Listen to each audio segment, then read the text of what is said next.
In this video, I am going to show you how to fix the cannot link Facebook to Garena issue in Call of Duty Mobile. First, ensure that both the Garena app and Facebook app are updated to their latest versions. Go to your device's App Store and check for any available updates for both applications. Next, verify that your internet connection is stable. A weak connection can cause linking issues, so consider switching between Wi-Fi and mobile data to see if that resolves the problem. If the issue persists, try logging out of Facebook and then logging back in. Open the Facebook app, go to Settings and select Log Out. After logging out, return to Garena and attempt to link your Facebook account again. You can also try clearing the cache for both apps.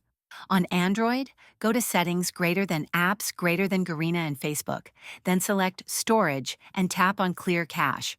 For iOS, you may need to uninstall and reinstall the apps to clear the cache.